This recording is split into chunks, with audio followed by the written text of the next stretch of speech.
ज्ञानवापी मस्जिद के अंदर लगातार आपको बता दें, तस्वीरें हम आपको दिखा रहे हैं, लेकिन यहां पर मंदिर होने के दावे को लेकर कानूनी जंग जारी है। मामला फिलहाल अदालत में है, जिस पर फैसला होना है। कई याचिकाएं दायर की गई हैं और इन सब के बीच अन्य जगहों पर भी धार्मिक स्थानों को लेकर नए नए दावे किए जा रहे हैं। कहां किया जा रहा है?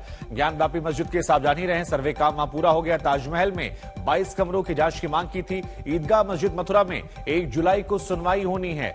उधर कुतुब मीनार भी लोग पहुंच गए हैं। कुल मिलाकर कहें तो देश के अलग अलग हिस्सों में इस वक्त जो विवाद है वो तेज हो गया है और ताज, मथुरा, काशी, इन सभी की वापसी को लेकर तमाम जो लोग हैं वो इस वक्त याचिकाएं दायर कर रहे हैं, बातचीत कर रहे हैं। ज्ञानवापी पर छोड़े दावा, सौंप दे ताज कुतुब। किसने कहा है? समाजवादी पार्टी की नेता है रुबीना खानम। कहा हिंदू पक्ष को जमीन लौटा दें, अगर कब्जा किया है तो मुस्लिमों का दावा गलत है। प्रमोद कृष्णन क्या कहते हैं? कहते हैं प्रत्यक्ष को प्रमाण की जरूरत नहीं पड़ती है, जो प्रत्यक्ष है वो से प्रमाण की जरूरत नहीं है। प्रमोद कृष्णन कहते हैं ताज कुतुब मीनार जन भावनाओं से जुड़े हुए हैं। रुबीना खानम भी कहती है कि हिंदुओं की भावनाओं को समझे मौलाना, कब्जे वाली जमीन जो है वहां पर नमाज पढ़ना हराम है। ऐसे में अगर कब्जा किया है तो फिर वो जमीन को लौटा दिया जाए।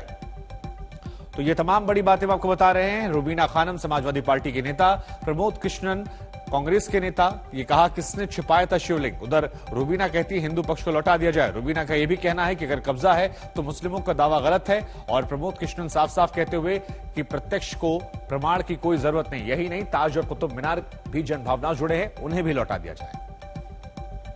मैं यहाँ पर ये कहना चाहती हूँ अपने धर्म गुरुओं से कि हमारे धर्म गुरुओं को इस बात को समझना चाहिए और हमारे उलमाओं को भी इस बात को समझना चाहिए कि वाकई अगर ये बात साबित हो जाती है कि प्राचीन काल में वहां पर मंदिर था और किसी हमारे शासक ने बलपूर्वक उस मंदिर को तोड़कर वहां पर मस्जिद बनाई थी, तो ये बात तो हमारे मुस्लिम समाज को, हमारे उलमाओं को, हमारे धर्म गुरुओं को समझना चाहिए कि किसी भी कब्जा की हुई जमीन पर, किसी भी छीनी हुई जगह पर बलपूर्वक अगर वहां पर कब्जा किया गया है तो हमारे इस्लाम में वहां पर नमाज पढ़ना हराम है।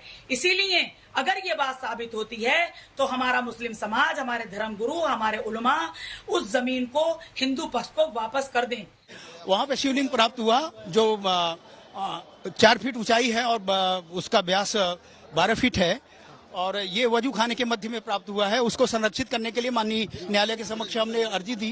वजू खाने में मछलियां भी वहाँ बताया गया। हाँ, मछलियों को गंगा जी में छोड़ने की व्यवस्था कर दी गई है। आप लोगों को जब शिवलिंग दिखाई पड़ा तो मुस्लिम पक्ष ने क्या कहा अंदर?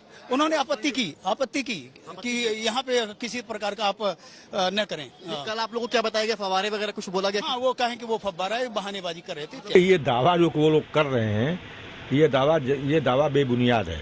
इस तरह का दावा किसी भी व्यक्ति को नहीं करना चाहिए। जब मामला कोर्ट ऑफ लॉ में पेंडिंग है तो जब तक कोर्ट ऑफ लॉ का इस पर कोई स्पष्ट आदेश नहीं आ जाता, जब तक वकील कमिश्नर की रिपोर्ट ऑन रिकॉर्ड नहीं आ जाती, जब तक वकील कमिश्नर की रिपोर्ट पुष्ट नहीं हो जाती, जब तक मुकदमे का फैसला नहीं हो जाता, ये साक्ष्य का विषय है कि वो शिवलिंग है कि फव्वारा है। अब दावा करने के लिए लोग दावा करें कि वहाँ शिवलिंग है। अगर वो शिवलिंग है तो फर्स्ट फ्लोर पर वो आकृति पाई गई है, ग्राउंड फ्लोर में नहीं है। शिवलिंग हमेशा ग्राउंड फ्लोर पर होता है।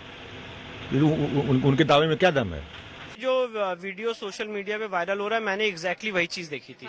और हमारा ऐसा मानना है, हमारा ये पक्ष है, हमारा ये स्टैंड है कि वो शिवलिंग है और शिवलिंग था और ठीक वो नंदी के सामने है। उसकी दूरी नंदी से 83 फीट है।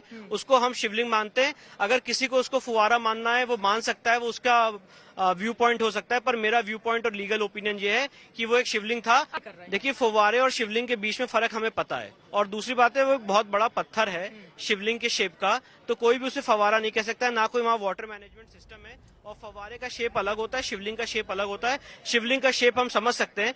नहीं, वो शिवलिंग नहीं है, वो जो फाउंटेन है, फव्वारा है और उसके अंदर जो है बीच में सुराख है। शिवलिंग में कोई सुराख नहीं होता।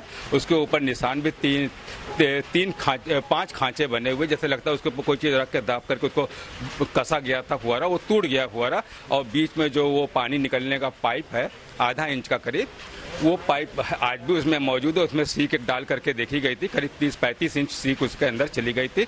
लगता है उसके नीचे कुछ जाम वगैरह होगा, इसलिए वो बहुत पुराना हो गया है।